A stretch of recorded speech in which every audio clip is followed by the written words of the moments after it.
hit and killed. A truck hits a teen waiting to be picked up for school. We are live with the tragic details we're learning at this hour. Plus, finding closure. 36 years later, you knew this day was coming.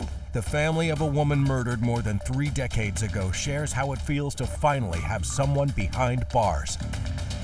And spicing up the sundial. How the iconic shopping spot will go through a major transformation for the second time. Well, tonight, a Polk County community is grieving the loss of a teenager hit by a truck this morning. Yeah, the 13-year-old boy was just waiting for the school bus when he was struck. You're watching 10 Tampa Bay at 6. I'm Dave Wagner. And I'm Miranda Parnell in for Carolina. Our Miguel Octavio is live in Lake Wales where it happened. Miguel, what led up to the crash? People here are really grieving over the loss of 13-year-old Jaden Galindo. Now, police tell us he was sitting somewhere near the center of this alleyway waiting for his school bus. At some point, a truck hit him. Keep in mind, it was foggy, it was dark, and there really are not much lights around here. And at some point, that truck drove through this alleyway, hitting Jaden. Police say the driver and the passenger of that GMC Sierra were headed home from work. They were actually the ones who called 911. Officers say there was no speeding and the driver and the passenger did not appear to be impaired.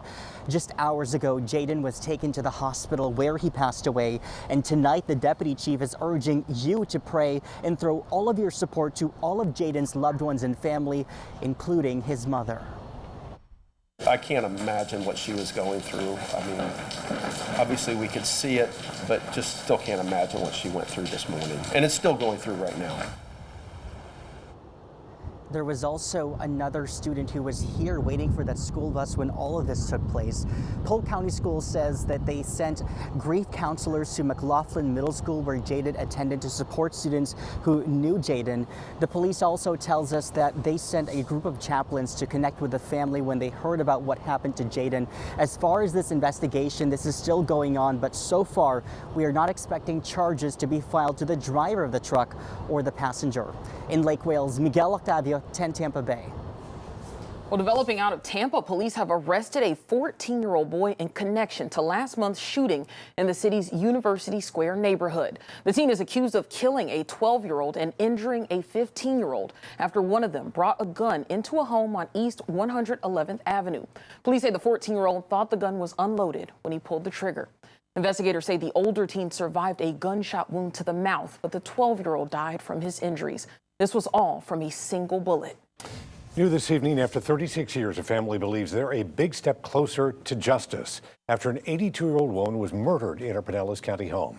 This week, the sheriff's office arrested 55-year-old Michael Lipnewski, who has been living in Mississippi. They say he's responsible for killing Opal Weil. Opal's family says she woke up in her sleep as she was being strangled. They say she fought hard to save her life.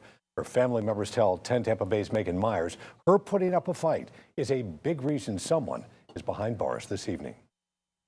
This is her 82 years old. Tracy Crawford often looks back on photos of her great aunt Opal. She was graceful, she was kind, she was sweet. Her family has been waiting 36 years. It just leaves a huge hole, and it's a hole that can't be filled. Wanting to know who did this, and now Pinellas County detectives say that person is Michael Lipnewski. Tracy says her family credits a few things for getting to this point. A dedicated Pinellas County detective. 2 years ago, Detective Ron Chalmers became the lead detective. He came in with just an amazing passion, ran down every lead. Advancements in technology. Detectives used new tools to link evidence to Lipnewski. And last but certainly not least, she credits her great aunt's strength. She fought for her life. I mean, she was 82 years old. She was frail, but she fought, and she fought to the very end. She says because she fought back, detectives were able to collect that DNA evidence from the scene in the first place. She got the DNA that was able to get this guy and to get him arrested. Tracy says there's a reason why she sat down with us today with just 24 hours left during her stay in Florida. I want law enforcement agencies and people who have cold cases to say, hey, maybe this guy's connected. Maybe he killed my aunt or my grandmother. She says her family is starting to feel like they have closure, but there's still a big question left. Why did she become his prey? Why her? Why did he choose her? In Pinellas County, Megan Myers, 10 Tampa Bay. And both the Pinellas County Sheriff's Office and the Florida Department of Law Enforcement say this murder could be connected to another cold case. FDLE saying Opal Weil and Eleanor Swift were found dead in their bedrooms just 4 days apart. On its Unsolved Murders webpage, the Pinellas County Sheriff's Office says they believe the crimes were committed by the same person. That's because they say both victims were elderly white women who lived alone. On top of that, both crime scenes show pry tool markings, no signs of sexual assault, and both murders are believed to have been committed in the dark. Now that Michael Lapnewski has been arrested, the Swift family tells 10 Tampa Bay they are one step closer to getting the closure they've wanted for 3 decades. When asked whether Lapnewski is a suspect in Swift's murder, the sheriff's office said they cannot comment on active investigations. This just into our newsroom here. President Biden is expected to visit Tampa next Thursday. The White House press office says he'll talk about his plan to protect and strengthen Social Security and Medicare while lowering health care costs. And Tampa Bay will be there to bring you full coverage of the president's visit to the Bay Area. Now let's get you in the know with some other stories making headlines this evening. 4 hours ago, state lawmakers announced a special session on Monday. They're expected to address the migrant crisis in the Keys, hurricane resources, the Office of Election Crimes and Security, and Reedy Creek. That is the district essentially self-governed by Walt Disney World for more than 50 years. Governor Ron DeSantis is now against the autonomy after Disney criticized Florida for passing a law that restricts classroom topics on sexual orientation and gender identity. Hit with an ongoing IT security issue, Tallahassee Memorial Healthcare says it's only accepting level 1 traumas. The hospital system said it's had to reschedule non-emergency patients while working to fix the issue. Now, it's unclear what this all involves or whether patient information was leaked. We've reached out for more information and we will let you know when we hear back. I was coming through the gate and somebody cut me off and blew right past me. A judge ruled that this audio recorded in a DUI investigation cannot be used in an upcoming trial. It features Manatee County Commissioner George Cruz explaining how his truck crashed into a tree last April.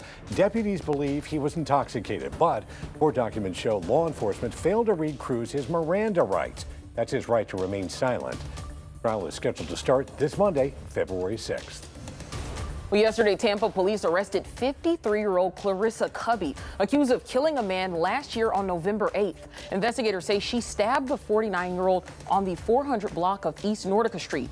Cubby claimed self-defense, saying the man dragged her into an apartment and punched her. But police say her timeline didn't match witness statements and surveillance video. She's now charged with murder. A massive makeover. The facelift changes coming to a local shopping center and how they're expected to bring in hundreds of visitors.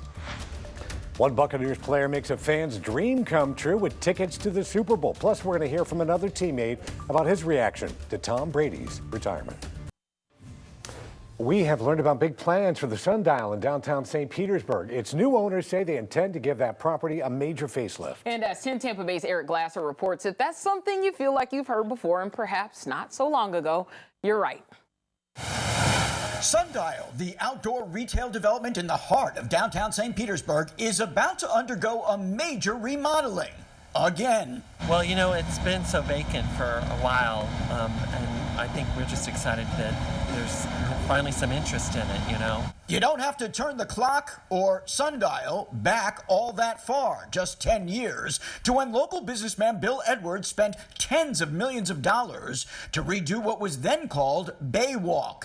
Neighbors say loitering and sidewalk protests doomed Baywalk, and while Sundial initially thrived, it later sputtered, no thanks to the popularity of online retail and then the pandemic. I think it's definitely worth doing only because of what's happening in downtown St. Pete. The new owners shared artist renderings that give Sundial more of a Hyde Park Village vibe, an extension of the community, the new CEO Andrew Wright said in a statement, a place that enhances the city socially, economically, and culturally, a space where celebrations are had, where business is done, and where friends run into each other. This looks like it's going to be one central area where you can just go and hang out. There's fountains or whatever, get a cup of coffee, and then you start wandering around some shops. In fact, folks who live, shop, and work in downtown St. Pete hope whatever this latest version of Sundial is succeeds, and this time stands the test of time. I hope they get it right, because, I mean,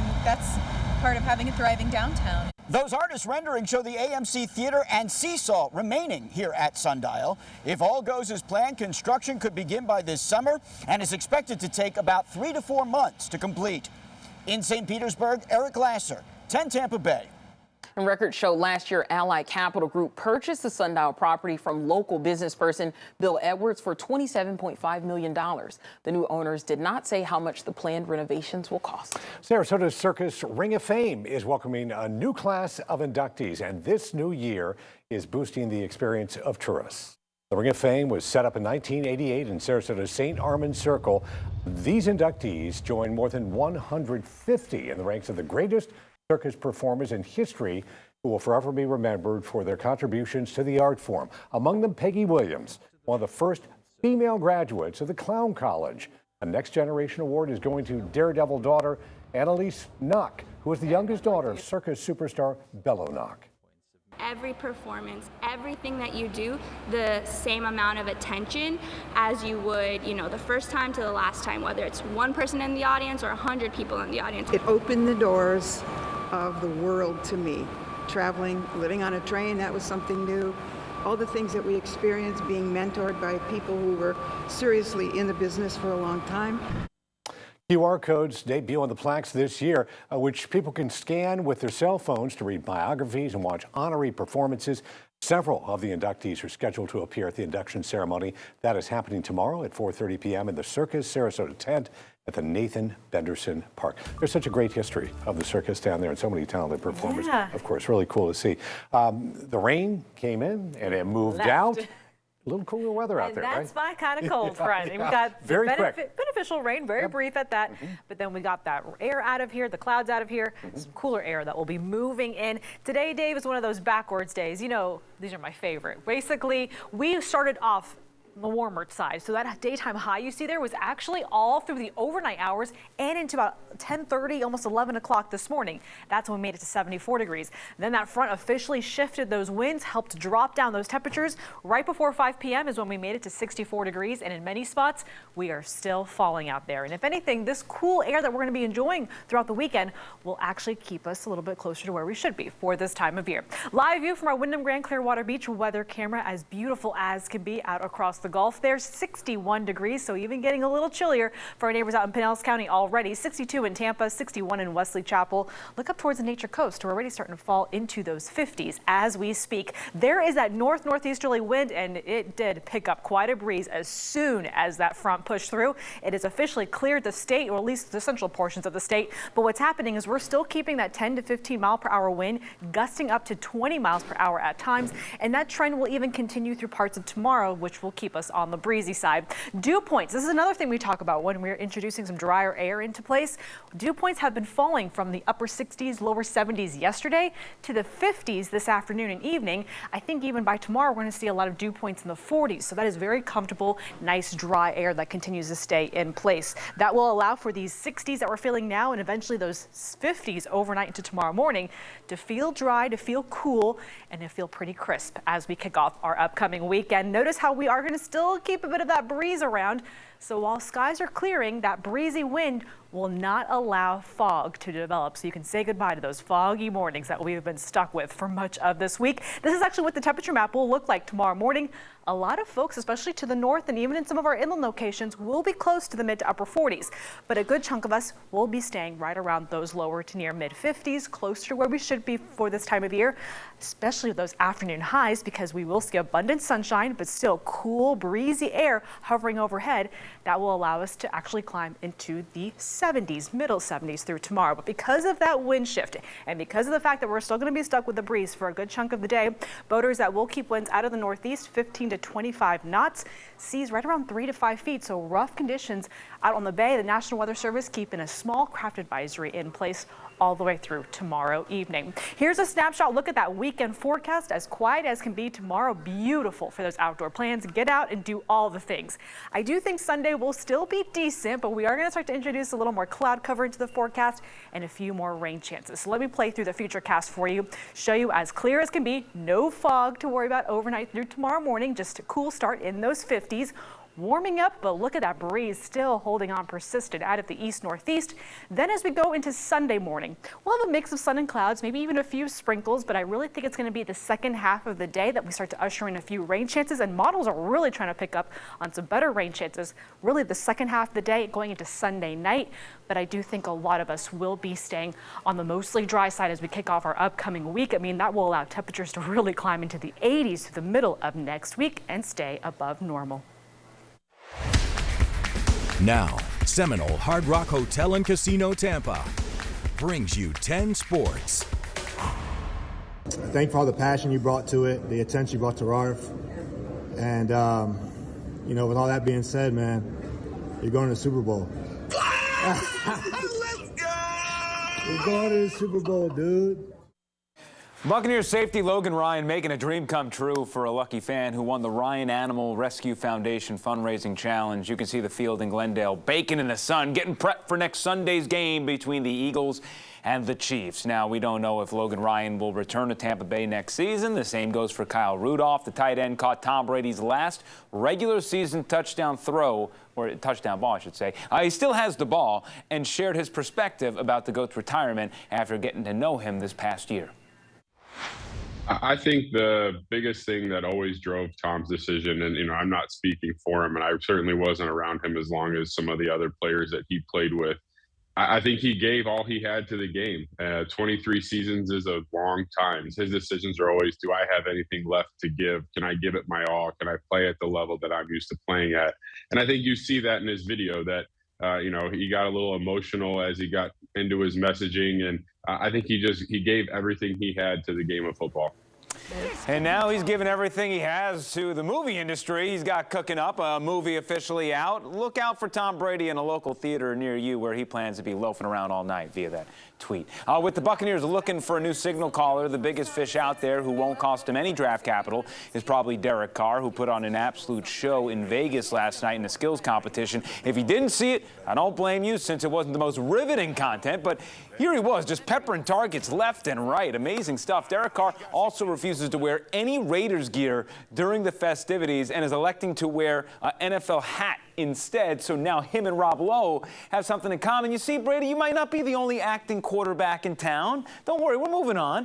One of Florida's busiest roads becomes a pasture for a small flock of sheep.